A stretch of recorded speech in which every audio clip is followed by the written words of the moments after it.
సిలువకు శత్రువులుగా నడుచుకుంటున్నారు. అనేకులంట క్రీస్తు సిలువకు శత్రువులుగా నడుచుకుంటున్నారంట. ఆ తర్వాత మాట చెప్పు. వీరిని కూర్చి మీతో అనేక పర్యాయములు చెప్పి ఇప్పుడు ఏడ్చుచూ చెప్పుచున్నాను. చాలా ఇక్కడ ఈ వాక్యంలో అపోస్తలుడైన పౌలు ఎవరు రాస్తున్నట్టే, కొందరు క్రీస్తు సిలువకు శత్రువులుగా నడుచుకుంటున్నారంట. అంటే విరోధులుగా నడుచుకుంటారు. వాక్యం ఏమని చెప్తుంది? నాకు విరోధంగా రూపింపబడిన ఏ ఆయుధము కూడా వర్ధులను. ఎవరు చెప్పిన మాట ఏంటి? నాకు విరోధంగా రూపింపబడిన ఏ ఆయుధము కూడా వర్ధులనంటే వీళ్ళు ఏం చేస్తున్నారంటే శత్రువులుగా నడుచుకుంటున్నారు. ఎవరికి? క్రీస్తు సిలువకు. క్రీస్తు నీ కొరకు ప్రాణం పెట్టి, సిలువలో ప్రాణం పెట్టి నిన్ను రక్షించడానికి ఆయన ఒక ఆశ కొరకు ఆయన ఎదురు చూస్తుంటే వీళ్ళు ఏం చేస్తారంటే నీ సిలువకు, క్రీస్తు సిలువకు శత్రువులుగా నడుచుకుంటూ అప్పుడే వాళ్ళు యేసు ప్రభుని సిలువ వేయండి, బరాబుని వదిలిపెట్టి యేసు ప్రభుని సిలువ వేయండి ఒక్కపాలు అన్నారు. ఇప్పుడు వీళ్ళు అనుదినము క్రీస్తుని సిలువ వేయండి, సిలువ వేయండి, సిలువ వేయండి, సిలువ వేయండి అని ఖ్యాకలేస్తున్నారంట. ఎవరు? క్రీస్తు సిలువకు శత్రువులుగా నడుచుకున్న వారిని శత్రువులుగా ఎందుకు నడుచుకుంటున్నారంటే వారి దేవుడు అక్కడ ఉన్నాడు. చూపిస్తారు వాక్యాన్ని, కిందికి రాయరా, అక్కడ వాక్యం చదువు. వారి అంతము. ఆ బాగినాల అనేక మార్లు నీకు చెప్పాను, ఇప్పుడు మాత్రము ఏడ్చుకుంటూ చెప్తున్నాను. దైవ సేవకుడు అంటే ఏడ్చుకుంటూ చెప్తున్నాడు. ఇప్పుడు అనేక మాటలు చెప్పినా కూడా హింసలేరు, కానీ ఇప్పుడు ఏడ్చుకుంటూ నేను చెప్తున్నాను. జాగ్రత్తగా వినాలే. నాశనమే వారి అంతము, వారి కడుపే వారికి దేవుడు. కడుపే దేవుడు అనుకొని మందిరానికి రాకుండా ఇట్లా పండేవారు ఎవరు? వాళ్ళు ఎవరంటారు దేవుడు? ఎవరంటారు దేవుడు? ఆడ వాక్యం ఏమనుంది? వారికి వాక్యం ఏమనుంది? వారి కడుపే వారికి దేవుడు అంట. నాశనమే వారి అంతం. నాశనమైపోయేవారు కడుపును కాలకుండా కడుపునే చూసుకొని, శరీరాన్ని చూసుకొని భ్రమలో బతుకుతారు. వాళ్ళు క్రీస్తు సిలువకు శత్రువులుగా నడుచుతున్నారు. ఒక్క పాలే వాళ్ళు సిలువకు వేయండి యేసు ప్రభువుని కేకలేస్తే వీళ్ళు అనుదినము. ఎందుకంటే వీళ్ళకి దేవుడెవరు? క్రీస్తు సిలువకు శత్రువులుగా నడుచుకున్న వారికి దేవుడు ఎవరు? కడుపే దేవుడు అంట. వాళ్ళకు దేవుడు ఎవరు? వాళ్ళ దేవుడు బాగా వాళ్ళ దేవుడు ఎవరు వినాలా? ఎవరితో చెప్పండి. వాళ్ళ దేవుడు ఎవరు? క్రీస్తు సిలువకు శత్రువులుగా నడిచినటువంటి వారికి ఒక దేవుడు ఉన్నాడు. ఏ దేవుడు? నాశనం చేసే దేవుడు. ఏ దేవుడు? కడుపే వారి దేవుడు అంట. కడుపును చూసుకుంటున్నారు.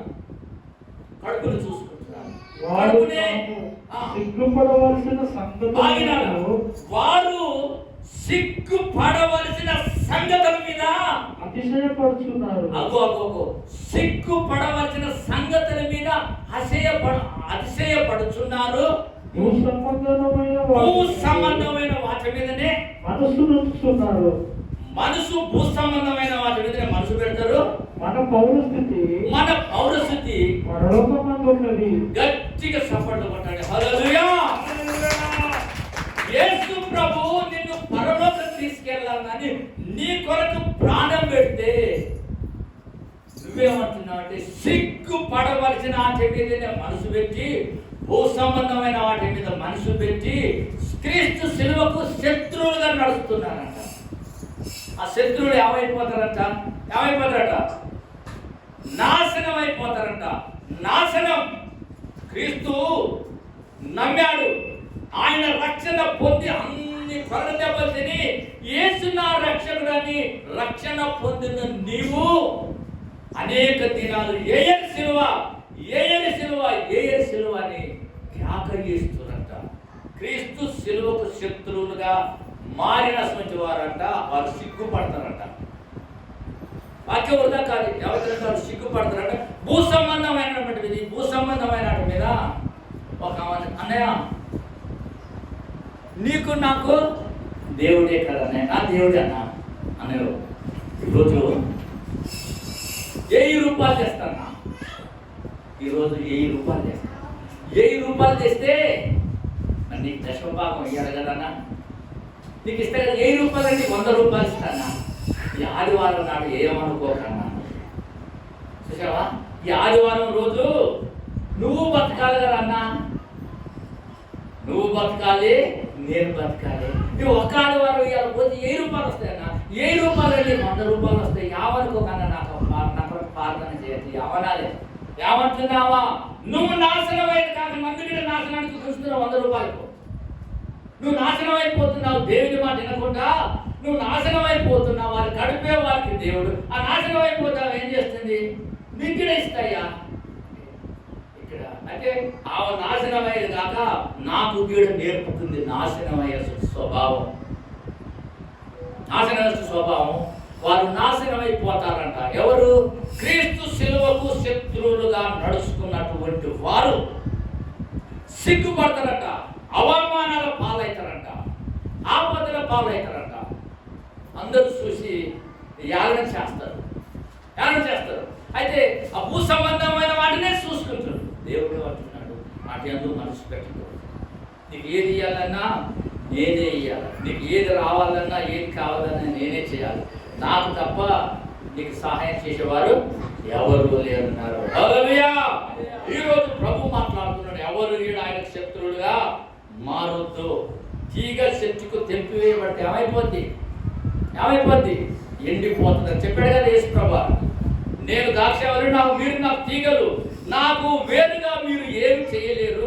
చెట్టుకు వేరుగా తీగ వేరైతే ఎండిపోతుంది. ఎండిపోయినాక తీసి కాలబెట్టబడుతుంది. అంటే జీవితం నాశనం అయిపోతుందని మాదిరిగా అక్కడ చెప్పాడు. దేవునికి స్తోత్రం. హల్లెలూయా. కొద్ది నిమిషాలలో నేను ముగిస్తాను. ఈ రోజు వాక్యం దేవుని వాక్యం విందాం. ఈరోజు వాక్యము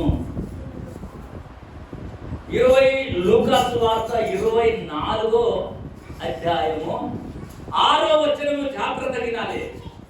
ఈరోజు దేవుని వాక్యం ఇది. లూకా సువార్త 24:6 24:6 ఆయన ఇక్కడ లేడు. ఆయన ఇక్కడ లేడు. ఆయన లేచి ఉన్నాడు. ఆయన ఇక్కడ లేడు. ఆయన లేచి ఉన్నాడు. గట్టిగా చప్పట్లు కొట్టండి. హల్లెలూయా.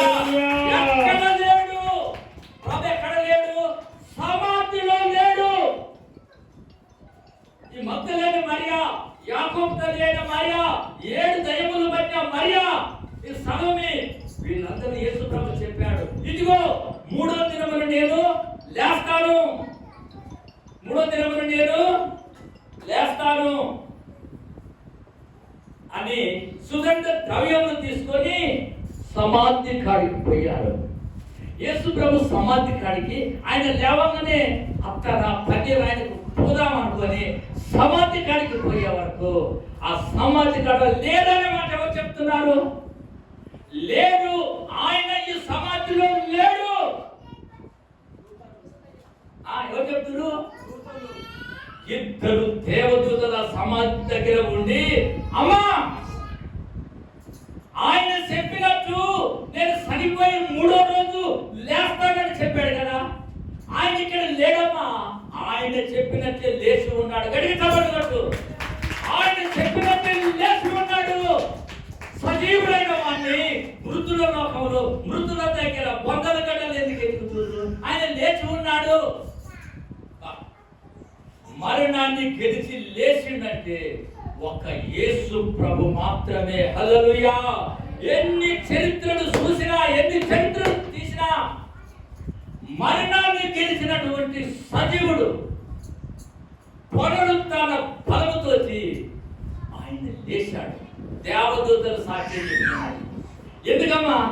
ఎందుకు ఇక్కడ మీరు కలవరపడుతున్నారు? ఎందుకు మీరు దేవలాడుతున్నారు? కొండల గడ్డ కాదు దేవలాడుతుంది. ఆయన మీతో ఉన్నప్పుడు ఏం చెప్పాడు? నేను తిరిగి మూడో రోజు లేస్తాడు కదా, ఆయన లేచాడు, ఇక్కడ లేడు, గలిలయ పట్టణానికి వెళ్ళిండు. హల్లెలూయా, గలిలయ మనుషులని దేవుడు ప్రేమించాడు. ఆయన ఇక్కడ లేడు, ఆయన చెప్పినట్టే గలిలయ పట్టణానికి వెళ్ళిందని మొట్టమొదటిగా లేచి ఎవరికి కనపడ్డాడు? మగ్దలేని మరియకు మొట్టమొదటిగా దేవుడు లేచి ఆమెకే కనపడ్డాడు. హల్లెలూయా. ఈ మగ్దలేని మరియా ఒక దయ్యం కాదు ఆమె పట్టింది. ఎన్ని దయ్యాలు? 7 దయ్యాలు పట్టినాయి. 7 దయ్యాలు బట్టి ఆమె జీవితం అవమానాల పాలు, నిందల పాలు అయినప్పుడు ఆ 7 దయ్యాలని ప్రభు ఎడగొట్టి ఆమె జీవితం ప్రభుకు అప్పగించుకుంది. ఆమె జీవితంలో ప్రభుకు మాత్రమే చూసి, ఆమె హృదయాన్ని చూసి ప్రభు మొట్టమొదటిగా ఆమెకు దర్శనం ఇచ్చాడు. హల్లెలూయా. మరియా, ఇదిగో నేను లేచి ఉన్నాను అంటే అందరూ ఇంతకాలం చూస్తున్నారు, చనిపోయి ఎవరు లేవలేదే, ఎవరు లేవలేదు, చనిపోయిన వారు చేసినట్టు నేను ఎవరిని చూడలేదని మరియ వచ్చి యేసు ప్రభు శిష్యులకు చెప్తుంది, అయ్యా ఆయన లేచి ఉన్నాడా, ఆయన గలిలయకు పోయినట్టే. గలిలయకు పోయినప్పుడు శిష్యులు ఏమంటున్నారు? మేము ఆయన నమ్మం. ఆయన లేచినట్టు ఆయనతో ఉన్నటువంటి శిష్యులే, మేము ఆయన నమ్మం అని వారు తొందరపడి భూతం అనుకుంటున్నారు. అయితే ఆయన అంటున్నాడు, భూతానికి నా లెక్క బొక్కలు, మాంసము, కండలు ఉంటాయా? మీ ముందే నేను తింటాను, మీ దగ్గర ఏమైనా ఉన్నాయా అంటే రొట్టెలు ఉన్నాయి, తీసుకురండి నేను తిని చూపిస్తాను. యేసు ప్రభు వారు శిష్యుల ఎదుట ఆ రొట్టె తిని ఆయన గురువు చేసుకున్నాడు. రొట్టె తిన్నాక భూతం అయితే తింటదండి? భూతం అయితే తింటదా? దయ్యం అయితే తింటదా? దేని ముందర పెట్టాలి? తినదు. ఇదిగో మీ చేతులతో ఇచ్చిన రొట్టె నేను తిని ఉన్నాను. హల్లెలూయా. ఎప్పుడన్నా మీరు నమ్ముతున్నారా? అంటే నమ్ముతున్నాం ప్రభు అని అంటే వాళ్ళ దాంట్లో ఒక ఆయన లేడు. ఈ 12 మంది శిష్యుల్లా ఒక ఆయన లేడు. ఆయన పేరు తోమ. ఆ తోమ లేడు. వీళ్ళందరూ వచ్చి, అయ్యా యేసు ప్రభు లేచాడు, ఆయన చెప్పినట్టు లేచాడు, ఆయనని మేము చూసామంటే నేను నమ్మలే. మీరు చెప్తే నేను నమ్ముతానా? నేను నమ్మను. మేము చూసినామయ్యా, మరియా ఇక్కడ నువ్వన్నా చెప్పమంటే మరియా చెప్పినా నమ్మను, మీరు చెప్పినా నమ్మను. నేను నమ్మను. నేను చాలా తెలివికలు, మీ లెక్క నేను నమ్మను. చచ్చిపోయిన మంచి లేచిటని చెప్తే నేను నమ్మాలా? మీరు కానీ నమ్మానంటే ఆ శిష్యుల కాడికి వచ్చి, అయ్యా ఇదిగో మీరు చూడండి అంటే ఆ శిష్యులు 11 మంది ఏం చేశారంటే చూశారు, గాయాలన్నీ చూశారు. ఎక్కడ ఉన్నాయి గాయాలు? ఇక్కడ ఒక మర్మం ఉంది. ఆయనని సిలువ చేసినప్పుడు ముండ కిరీటం పెట్టారు, గాయము, ఆ ఒళ్ళంతా గాయము, రక్తమయంతో ముఖం ఉంది. తిరిగి లేచిన తర్వాత అవన్నీ లేవు, కానీ ఆయన అరిచేతుల గాయాలుండే. కొడుతామను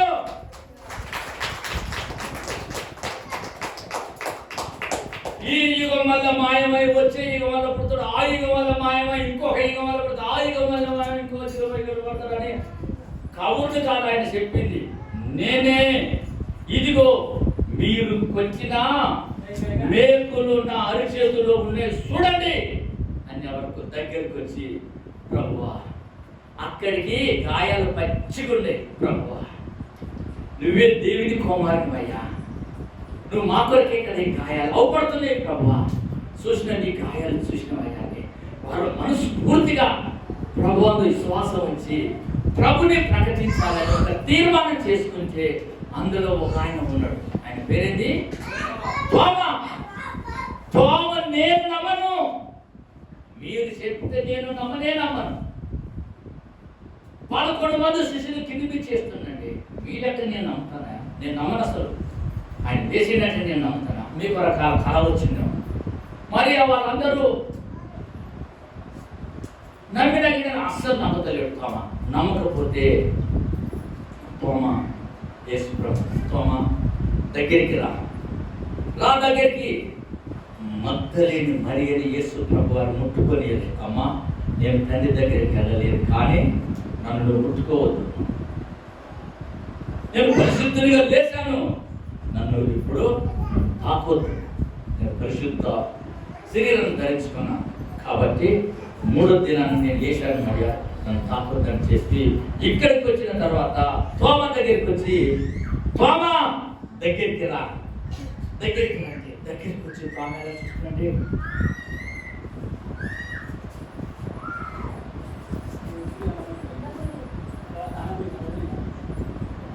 అటు ఇటు అంటే ఆయన నా కళ్ళు ఏమన్నా మస్క కొడుతున్నాయా, నిజంగా యేసు ప్రభువేనా అతనే ఉండు.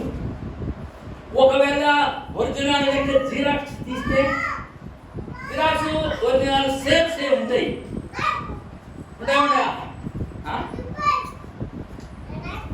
మనం గుర్తుపట్టలేకుండా టెక్నాలజీ తోటి ఒక మిషన్ని కనిపించారు. అది కాగితమే, ఇది కాగితమే, దాని మీద అచ్చుంది, దీని మీద అచ్చుంది, దాని మీద గాంధీ బొమ్మ ఉంది, దీని మీద గాంధీ బొమ్మ ఉంది. 5,000 కట్టల నేనే నా చేతులతోటి ఒక 500 రూపాయల నోటు మధ్యలో పెట్టి ఆ మిషన్లో పెట్టాను. మిషన్లో పెడితే సరసర అని లెక్క చేసుకుంటా దీన్ని తీసి పక్కకేసి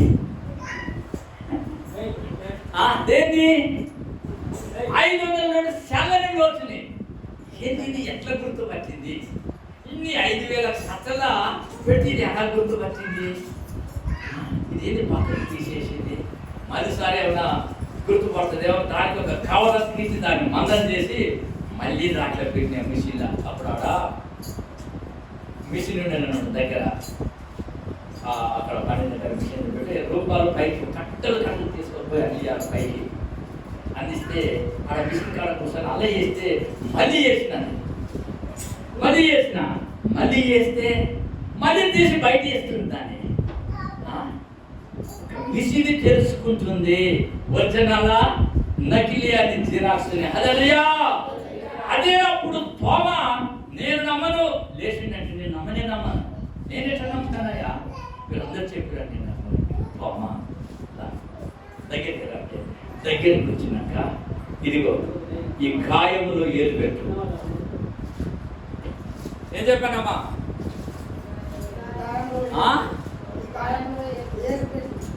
తోమ దగ్గరికి రా, ఈ గాయములో ఏలు పెట్టు. అప్పుడు తోమ యేసు ప్రభు చేయబట్టుకొని తన వేలుని ఆ గాయములో పెట్టి పెంచుకుందా.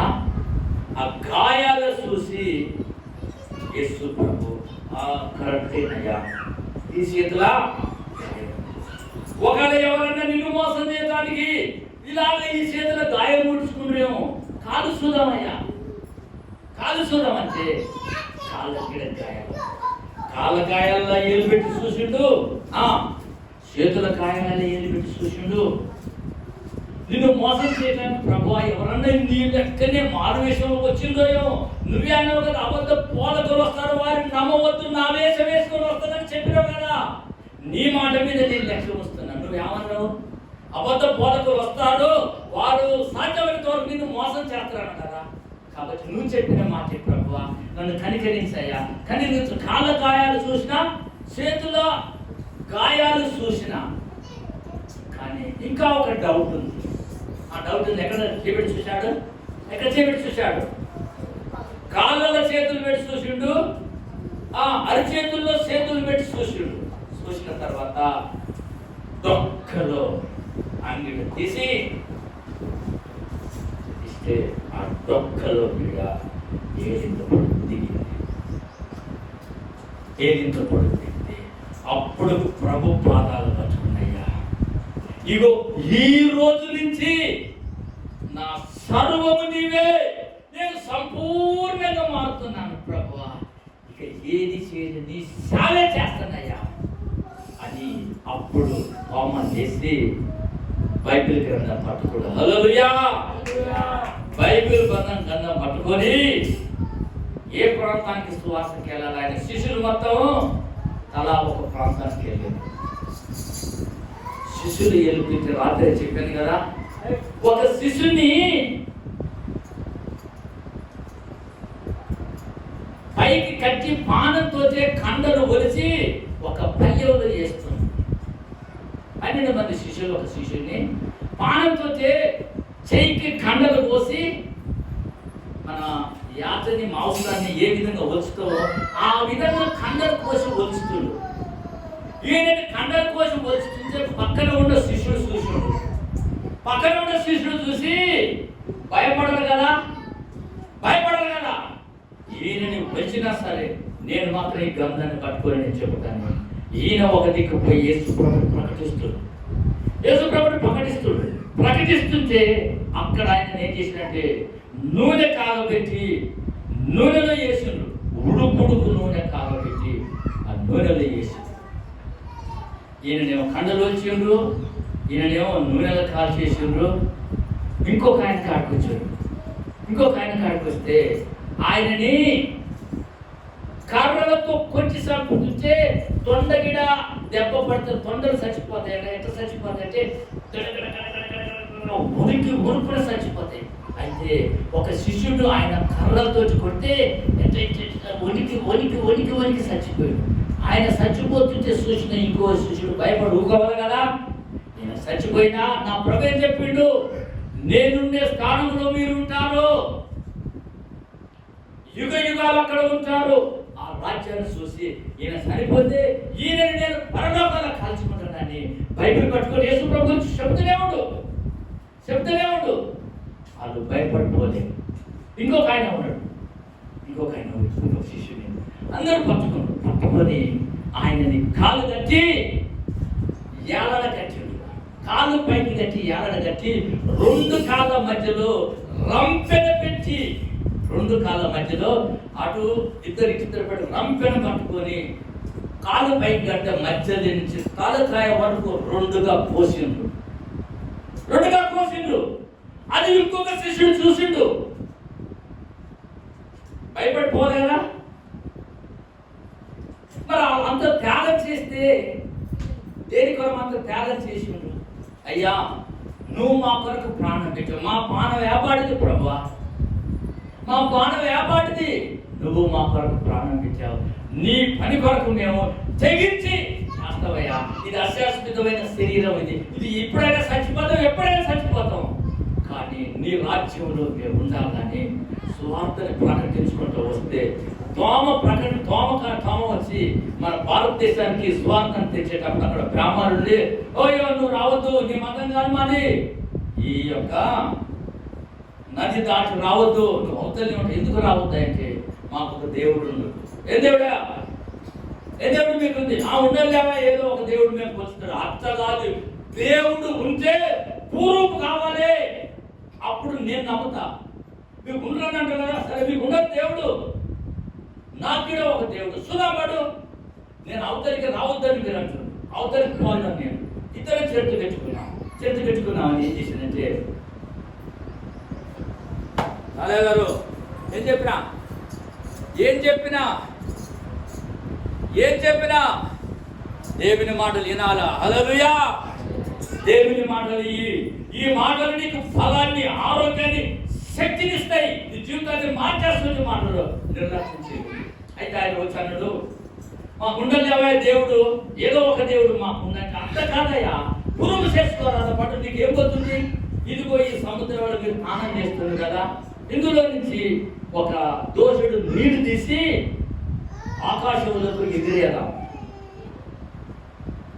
ఆకాశంలోకి ఎగిరేస్తే ఆ నీళ్లు అక్కడనే ఆగాలి. ఈ సముద్రంలో నీళ్లు తీసినాం కదా, దోషుడు నీరు తీస్తే ఈ సముద్రంలో ఇంత అలలు పొంగుతున్నా ఈ గుంత ఆడనే ఉండాలి. ఇలా మీరు చేయండి, నేను మళ్ళీపోతాను. ఇలా మీరు చేయండి, మీకు ఒక దేవుడు నన్ను నేను నమ్మి పోతాను అనుకో అంటే వాళ్ళు చేసి చూశారు. తీశారు, ఇంకా చదువుకుంటా వాళ్ళు చదువుకుంటా అరే నువ్వు తీయరు అందరూ తీశారు. 7 అక్కడ తీసి ఎగిరేస్తే అన్ని కిందనే పడి. అప్పుడు అయ్యా సత్యాన్ని చెప్తున్నా, ఆయన చనిపోయి తిరిగి లేచాడు, ఆయన దేవుడు. కాబట్టి ఇదిగో మీ కళ్ళ ఎత్త ఈ నీళ్ళని పట్టుకొని యేసు నామములో ఎగిరేస్తున్నాను. నీళ్ళని తీసి యేసు నామములో నజరేయుడైన యేసు నామములో ఆగు అని ప్రార్థన చేస్తే ఆ నీళ్ళు అక్కడనే ఆగిపోయినాయి. కొట్టి చెప్పండి.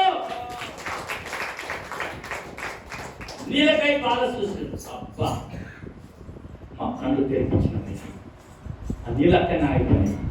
అక్కడ చూసి రెండో చేతి ఉంది కదా, రెండో మాట ఏమన్నది ఇంకా అక్కడ నీలకాయ ఏం చూసుకుంటారు, ఇగో నీళ్ళు తీసిన గుంత చెడిపోయి అలలు కొడుతున్నాయి, ఎగురుతున్నాయి, కానీ ఆ నీళ్ళ మీద గుంత అంత మాత్రమే ఉంది. హల్లెలూయా. అప్పుడు వారు ఒప్పుకున్నాడు, నిజంగా ఆయన లేచి ఉన్నాడు, ఆయనే దేవుడు, ఆయనే సృష్టికర్త, ఆయనకు మాత్రమే ఈ భూమి మీద సర్వ అధికారాలు ఉన్నాయి. ఏదో రా మా ఎమ్మటి నేను దాటిస్తామని వాళ్ళు వచ్చినటువంటి ఆ పడవలో బ్రాహ్మణుడు యూదులకి దాటిస్తే సువార్తని తోమ ప్రకటించారు. తోమ ప్రకటించి మనం పోయిన ఊరికి ఎంత దగ్గర అయ్యేది? చెన్నై. ఎన్ని కిలోమీటర్లు ఉంది? అగో ఎక్కడి నుంచి ఎక్కడికి పోయినాం? నెల్లూరు నుంచి ఆడికి పోయి ఆ సమాజ చెన్నైలో ఆయన సువార్త ప్రకటిస్తుంటే ఇక్కడ హారం దిగులు అసలు ఏం చేశారంటే మన వల వేస్తే వల ఒకటి మృగం పడితే ఎంత పరిచయలతో పొడిచారో అలా పొడిచి చంపారు అన్నమాట దోమని. అలా పొడిచి చంపితే ఆయనని నరికితే ఏలు ఎగిరంత దూరాన పడితే అక్కడ ఒక మందిరం కట్టిండు. ఆయన చనిపోయిన చోట ఒక మందిరం కట్టిండు. అయితే మన దేశానికి స్వార్థం తెచ్చిన తోమ సమాధి చెన్నైలో ఉంది. ఎన్నో సార్లు పోవాలని ప్రయత్నం చేస్తున్నాం. అప్పుడు పోయిన సంవత్సరాల జీవనానికి పోవాలనుకొని కాకపోవాలనుకొని 3 సార్లు టికెట్లు బుక్ చేస్తున్నాం చూడాలని, వీలు కుదరలేదు. మొన్న ఒంగోలు దగ్గర అప్పుడు పోవాలంటే వీలు కాలేదు. ఆ తోమ యేసు ప్రభు గాయాలలో చేయించి సత్యాన్ని తెలుసుకొని ఆయన నమ్మి దేవుని కొరకు పని చేస్తున్నాడు. హల్లెలూయా. ఈ రోజున నీ కొరకు ప్రాణం పెట్టి తిరిగి లేచిన దేవుని పని చేస్తావా? బైబిల్ ఒకటే మాట్లాడుతున్నాను, నేను పట్టుకున్నామాట, నా పని నువ్వు చేయి, నీ పని నేను చేస్తాను. ఆ మాట మీదనే నా ప్రభు నా పనులు మొత్తం ఆయన చేసుకుంటున్నాడు. కేవలం నేను వచ్చి ఊపితే నన్ను బతికిస్తున్నాడు దేవుడు. ఇక్కడ నేను పెద్ద పనే చేత ఈ మందిరాన్ని ఊపుతున్నా అంతే. లేవగానే పొరక పట్టుకొని నా దేవుని మందిరం అని ఈ మందిరాన్ని తేటగా శుభ్రంగా ఈ మందిరంలో ఊపుతుంటే ఆయన ఎన్నిసార్లు దర్శిస్తాడు. హల్లెలూయా. ఆయన వచ్చి చూడగా మనం పనికి పోయేవారు మన పిల్లలు అడ్డం పడినట్టు చీకటిలో బట్టి చూడరా దీపం వెలిగించి వాళ్ళని బట్టి చక్కగా పండబెడతారు. దేవుడికి అదే విధంగా నా బిడ్డ ఇలా పడుకునని ఆయన దర్శిస్తాడు. హల్లెలూయా. ఆయన చూసుకుంటాడు. నీకు ఇష్టమైన బిడ్డ పండుకుని ఆ పని చేసుకుంటూ వచ్చి పిల్ల మంచిగా తయారైంది, ఆ పని చేసుకుంటూ వచ్చి గుర్తు పెట్టుకోవా నా బిడ్డ ఎంత బాగా పని, నా బిడ్డ ఎంత బాగా గుర్తు పెట్టుకుంటా. దేవుడికి తనకి ఇష్టమైనట్టుంటే మనం పండుకున్నప్పుడు వచ్చి మన దగ్గర ఆయన గుర్తు పెట్టుకుంటాడు. హల్లెలూయా. నీ తల్లి మరిచినా నేను మరవను. నీ తల్లి నీ కొరకు ప్రాణం పెట్టలే, నేను ప్రాణం పెట్టాను. నీ తల్లి రక్తం కార్చదు, నేను రక్తం కార్చాను. నా మాంసాన్ని కార్చుకున్నాను. నీ తల్లి కన్నా ఎక్కువ నేను ప్రేమిస్తున్నాను. హల్లెలూయా. అలాంటి దేవుణ్ణి కలిగిన నీవు, ఆయన పునరుత్థాన శక్తిని పొందుకున్న నీవు ఈ రోజు నుంచి ప్రభువా నేను నీ పని చేస్తానని తీర్మానం చేసుకొని దేవుని పనికి ఒక అడుగు వేస్తే ఆయన నీ దగ్గరికి 100 అడుగులు వేసి వచ్చి నీ కార్యాలు ఆయన జరిగిస్తాడు. హల్లెలూయా. నువ్వు ఏదైతే కోరుకుంటున్నావో నీ కార్యాలన్నీ ఆయన జరిగిస్తాడు. ఆయన పని చేయడానికి నువ్వు మొదలు పెంచుకొని అడుగు కట్టుకొని నువ్వు నిలబడంతే ఆయన నీ వెనువెంటబడి నీ కార్యాలు జరిగించి నీ జీవితాన్ని మార్చి ఉన్నతమైన స్థితిలో ఆయన సమాధి చేయబడి లేచి తండ్రి దగ్గరికి వెళ్ళిపోవచ్చు కదా.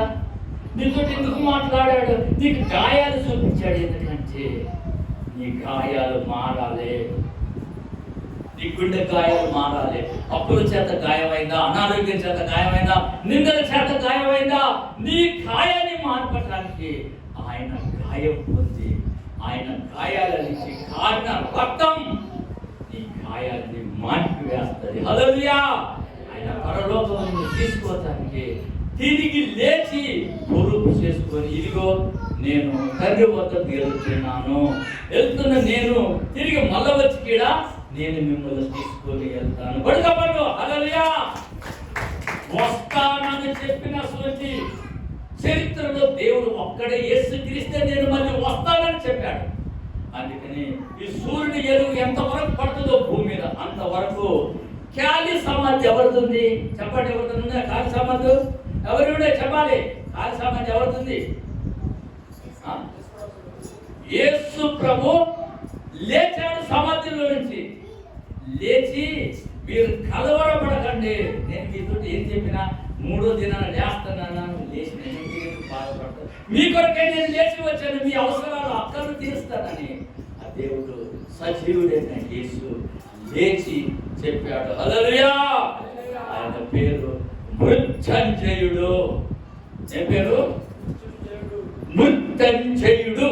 అంటే ఆ మాట ఆయనకి దక్కుతుంది. మీరు చెప్పండి, మృత్యుంజయుడు అంటే ఏంటి చెప్పండి. మృత్యుంజయుడు అంటే ఇక ఎన్నడూ చనిపోనటువంటి వాడు. కొడుకవాడు అది మృత్యుంజయుడు. తన బలముతో మరణపు ములును విరిచి నిన్ను పరలోకం తీసుకెళ్ళటానికి ఆయన నీ దగ్గరికి వచ్చాడు, నీలోకి వచ్చాడు, నీ ఇంటికి వచ్చి నీ ప్రతి అవసరం తీర్చడానికి ఆయన నీ పక్కనే నిలిచి ఉన్నాడు. దేవుని స్తోత్రం. హల్లెలూయా. లేచిన తర్వాత పరలోకం వెళ్ళిపోతాను చెప్పి నేను ఏ విధంగా వెళ్ళిపోతున్నాను, నేను మళ్ళీ వచ్చి మిమ్మల్ని తీసుకెళ్తాను. కాబట్టి మీకు నేను ఏ ఏ సంగతులను బోధించానో నువ్వు కూడా నా కొరకు నోరు తెరిచి ఒక మాట మాట్లాడలేవా? నా కొరకు ఒక్క రోజు నా కొరకు నువ్వు పని చేయలేవా? నా బిడ్డ నీకు ఆరోగ్యాన్ని ఇస్తున్నా, నీకు బలాన్ని ఇస్తున్నా, నీకు అన్ని ఇచ్చేది నేను. తల్లి గర్భంలో చెప్పి సామరంగా వచ్చాడు. నీ దట్టి ఏమి లేదు. ఈ భూ సంబంధమైన నేను ఇచ్చినయే వాటిని చూసుకొని నువ్వు భ్రమపడుతున్నావు. భూ సంబంధమైన ఎక్కడ ఆటలు చూసుకొని నువ్వు భ్రమపడతావు. ఎవరిచ్చింది నీకు? నేనే కలిసింది. కానీ నాకు శత్రువుగా నువ్వు మారకు అని అపోస్తలుడు పౌలు ఏడ్చుకుంటా 2 చేతులు దండం పెట్టుకుంటా, నువ్వు క్రీస్తు శిలువకు వ్యతిరేకంగా శత్రువులుగా నడుచుకోకండి. శిలువకు వ్యతిరేకంగా అయితే వారి నాశనం అయిపోతారు. వారి కడుపే వారికి దేవుడు అంట. ఆ కడుపునే చూసుకొని వాళ్ళు భ్రమపడతారు. కడుపే దేవుడు అంట. ఎవరు దేవుడు? అవి కడుపే దేవుడిని చేసుకుని ఇంకా ఈ దేవుని కాడికి రాని అవసరం ఏముంది? మీరు ఉండగల దేవుడు. ఏ దేవుడు? వారి కడుపే వారి దేవుడు. ఆ దేవుడిని చూసుకుని వాళ్ళు రారు.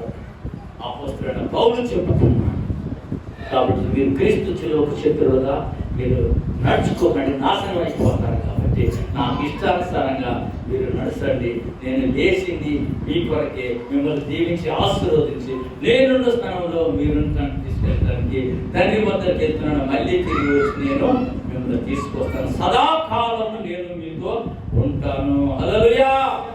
నజరేయుడైన యేసు సదాకాలం మనందరితో ఉండి ఎప్పుడు ఉంటాడో అప్పుడు ఉంటాడు. మన ప్రతి ఒక్క అవసరాలు తీరుస్తాడు. కానీ ఒక్క మాట నీకు చెప్పాడు. ఏ మాట చెప్పాడంటే, నా పని చేస్తావా? నా పని చేస్తావా? ఒక్క పాలు నా కొరకు ఎక్కడెక్కడో నోరు తెరుస్తావు, ఇసుకు లేకుండా మాట్లాడతావు. నా కొరకు ఒక్క మాట మాట్లాడుతున్నావా? నా బిడ్డ ఒక్క పాలన నా కొరకు నోరు తెరుస్తుంది. ఎవరు ప్రభు ఆశతో ఎదురు చూస్తాను. నా గురించి ఇంత కాలం సంధించింది, ఒక్క పాలు బయటికి ఎవరికన్నా చెప్పుతుంది. ఆ మాటలు చెప్పు. ఆయన మాటలు చెప్పకుండా వేరే మాటలు చెప్తే ఆయన కోపం రాదా? ఆయన కోపం వస్తే ఎవరు జీవించు.